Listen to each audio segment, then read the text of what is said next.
Bismillahirrahmanirrahim.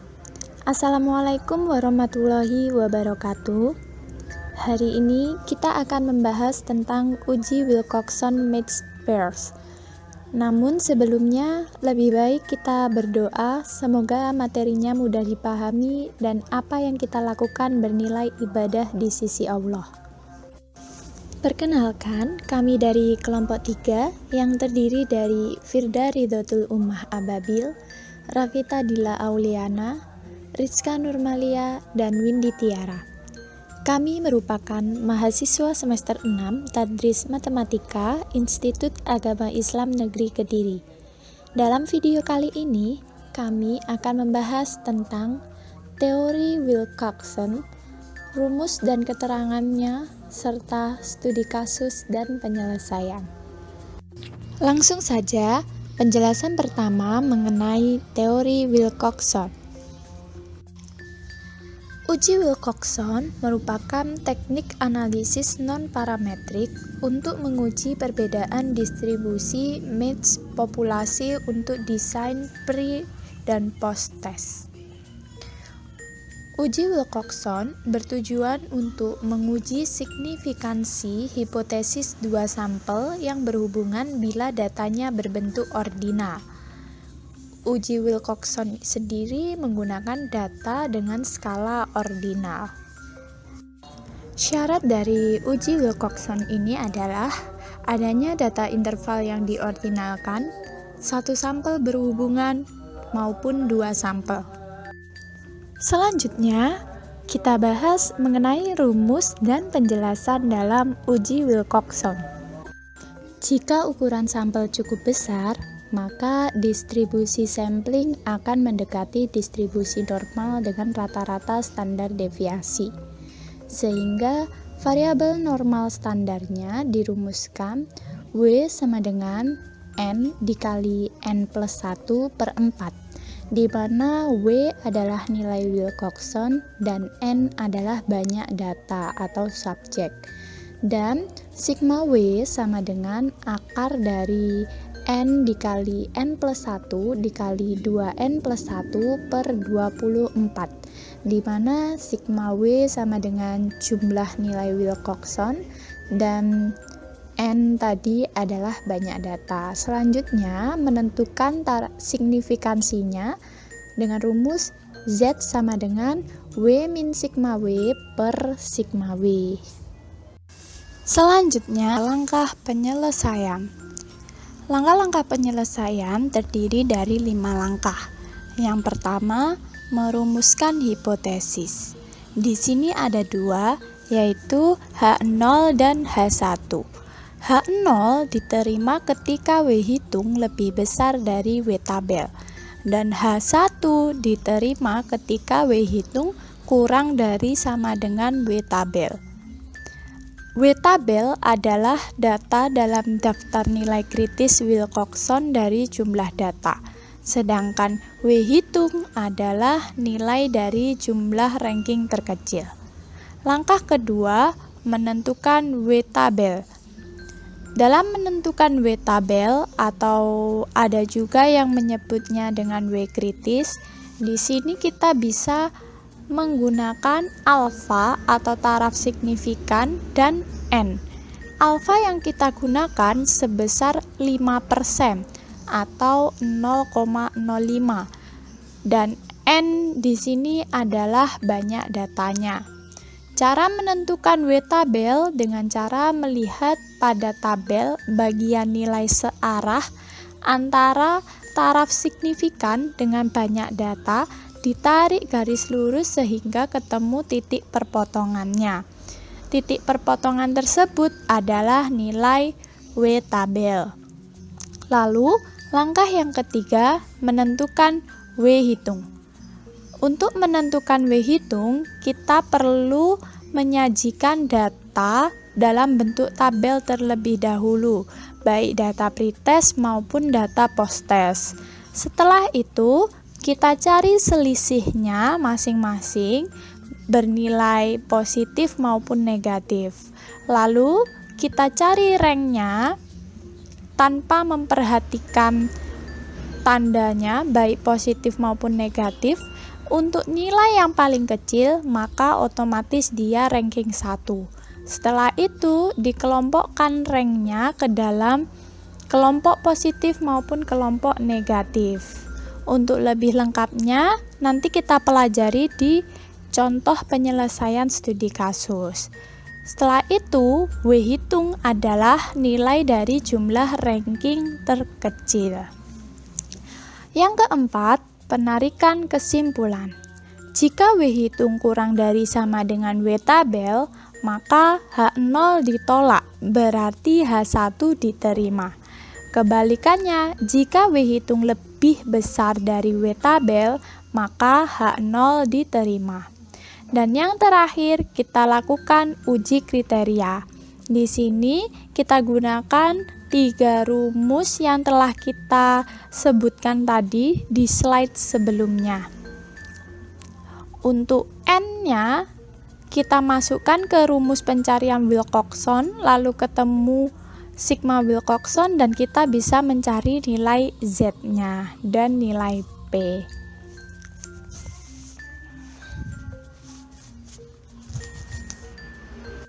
Selanjutnya kita masuk ke studi kasus dan penyelesaian.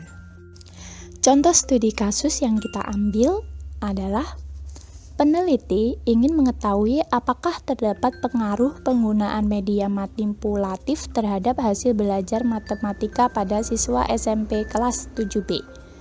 Untuk mendapatkan data, peneliti melakukan penilaian atas hasil belajar siswa sebelum atau pretest dan juga sesudah atau post-test penggunaan media manipulatif ketika diterapkan di kelas tersebut. Selanjutnya, kita tarik hipotesis penelitian. Di sini ada H0 dan juga H1. H0-nya sama dengan tidak ada pengaruh media manipulatif terhadap hasil belajar matematika pada siswa SMP kelas 7B. Dan H1-nya adalah ada pengaruh penggunaan media manipulatif terhadap hasil belajar matematika pada siswa SMP kelas 7B. Selanjutnya, menentukan nilai W kritis atau W tabel. Di sini kita membutuhkan N, yaitu banyak data atau subjek, di mana banyak data atau subjek yang disajikan ada 10 dan alfa atau taraf signifikan sebesar 0,05. Selanjutnya, kita gunakan tabel daftar K untuk mencari nilai kritis untuk uji bertanda Wilcoxon. Di sini kita menggunakan tabel uji searah dengan nilai alfa sama dengan 0,05 dan N-nya sama dengan 10. Kita tarik garis horizontal dan vertikal antara 0,05 pada uji searah dan nilai N sama dengan 10. Ditemukan perpotongannya ada di titik yang bernilai 10. Berarti hasil nilai kritis atau W tabel atau W kritis sama dengan 10.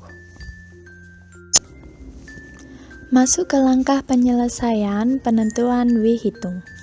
Di sini kita gunakan data pretest dan posttest disajikan dalam bentuk tabel seperti yang ada di tayangan. Lalu kita cari nilai selisihnya. Sebagai contoh, nilai dari Firda pretestnya 70 dan posttestnya 72. Karena nilainya bertambah besar, maka selisihnya bernilai positif, yaitu 2. Lalu untuk nilai dari Ridho, ternyata pretest dan posttest nilainya sama, maka selisih kita tuliskan dengan 0. Lalu kita cari nilai yang bernilai negatif, kita ambil contohnya Rafita. Rafita di sini nilai pretestnya 86 dan posttestnya 85. Ketika dicari nilai selisihnya, ternyata hasilnya 1. Tapi pretestnya lebih tinggi, berarti nilainya akan berkurang. Maka dari itu, tandanya kita tulis dengan -1. Begitupun seterusnya, seperti punyanya Dila, 90 ke 88 berkurang, berarti tandanya menjadi -2. Setelah menemukan selisihnya, kita hitung nilai ranknya. Ranking di sini seperti yang dijelaskan tadi, nilai yang paling kecil tanpa memperhatikan positif atau negatifnya, maka langsung kita tuliskan dengan ranking 1. Lalu bagaimana dengan nilai 0? Nah, khusus nilai 0 di sini kita abaikan, maka 0-nya kita tulis dengan ranking 0. Lalu di sini ada nilai selisih bernilai -1, yaitu nilainya Rafita. Perhatikan, ada yang sama nggak sih -1? Ternyata nggak ada, hanya 1 itu doang. Maka nilainya ranking 1. Lalu di atas angka 1 ternyata ada angka 2. Di sini ada 2 selisih yang bernilai 2 ya, baik itu positif maupun negatif, yaitu nilainya Firda dan Dila. Nah, di sini karena ada 2, maka caranya -2 dan 2 ini kan menempati ranking kedua dan ketiga. Berarti untuk penentuan ranking kita jumlahkan tempat rankingnya, yaitu 2 ditambah 3 dibagi dengan banyak data yang sama. Banyaknya ada 2, berarti 2 ditambah 3 dibagi 2 sama dengan 5/2, sama dengan 2,5. Jadi rankingnya Firda adalah ranking 2,5 dan rankingnya Dila adalah 2,5. Selanjutnya, ini tadi kan udah ranking 2 dan 3 karena sama menjadi 2,5. Berarti yang ranking 3, maksud saya selisihnya 3, ini menjadi ranking 4. Lalu setelah 3, angka berapa sih? Selanjutnya ada miliknya Ummah, selisihnya 4, dia menjadi ranking 5. Begitu seterusnya, jika ada yang sama berarti kita jumlahkan jumlah nilai rankingnya, nilai tempatnya dibagi dengan jumlah data yang sama. Setelah ketemu nilai rankingnya, kita tentukan apakah dia masuk ke nilai positif atau nilai negatif. Penentuannya dari mana? Kita lihat dari selisihnya. Contoh, nilainya Firda rankingnya 2,5, selisihnya positif 2. Berarti 2,5 ini masuk ke nilai positif. Untuk Ridho karena rankingnya 0, berarti positif dan negatif diisi dengan 0. Lalu Ummah ranking 5, selisihnya positif, berarti 5 masuk ke positif. Rafita ranking 1, selisihnya negatif, berarti 1 ini masuk ke tabel yang negatif. 2,5 punyanya Dila, selisihnya ternyata juga negatif, berarti dia juga masuk ke negatif. Begitu seterusnya, dapat dipahami ya. Setelah itu kita jumlahkan nilai-nilai pada tabel positif dan tabel negatifnya. Ternyata setelah dijumlahkan, tabel positif bernilai 35 dan tabel negatif bernilai 10. Nah, W hitung itu tadi kan nilai dari jumlah ranking terkecil ya. Berarti di sini W hitungnya adalah 10. Tadi kita sudah menemukan kalau W hitungnya 10 dan W tabel atau W kritisnya juga 10 dengan alfa sama dengan 0,05. Jadi sekarang waktunya kita menarik kesimpulan.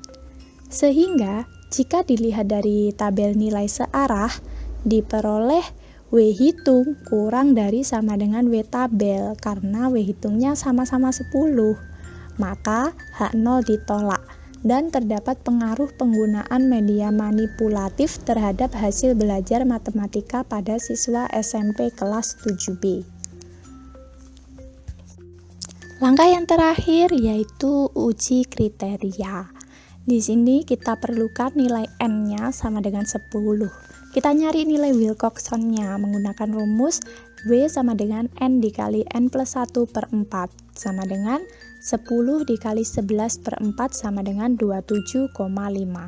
Lalu bagaimana dengan nilai sigma Wilcoxon-nya? Sigma Wilcoxon sama dengan akar dari N dikali N plus 1 dikali 2N plus 1 per 24 sama dengan akar dari 2310 per 24 sama dengan akar 96,25 sama dengan 9,8. Lalu yang terakhir nyari Z. Z ini adalah signifikansinya. Z-nya dapat kita cari menggunakan W min sigma W per sigma W sama dengan 27,5 dikurangi 9,8 per 9,8 sama dengan 1,81 sama dengan P sama dengan 0,0359. Nah, kriteria ujinya tolak H0 jika P kurang dari sama dengan alfa sama dengan 0,05. Hasil yang diperoleh P-nya sama dengan 0,0359 atau kurang dari sama dengan alfa sama dengan 0,05 sehingga H0 ditolak. Hasilnya sinkron ya antara kesimpulan dan juga uji kriteria. Karena H0 ditolak dan nilai Z-nya kurang dari alfa, maka nilai ini dapat dikategorikan signifikan. Demikian dari kami, semoga materinya mudah dipahami. Jika ada yang belum paham, silahkan tanyakan. Kami akhiri, wassalamualaikum warahmatullahi wabarakatuh.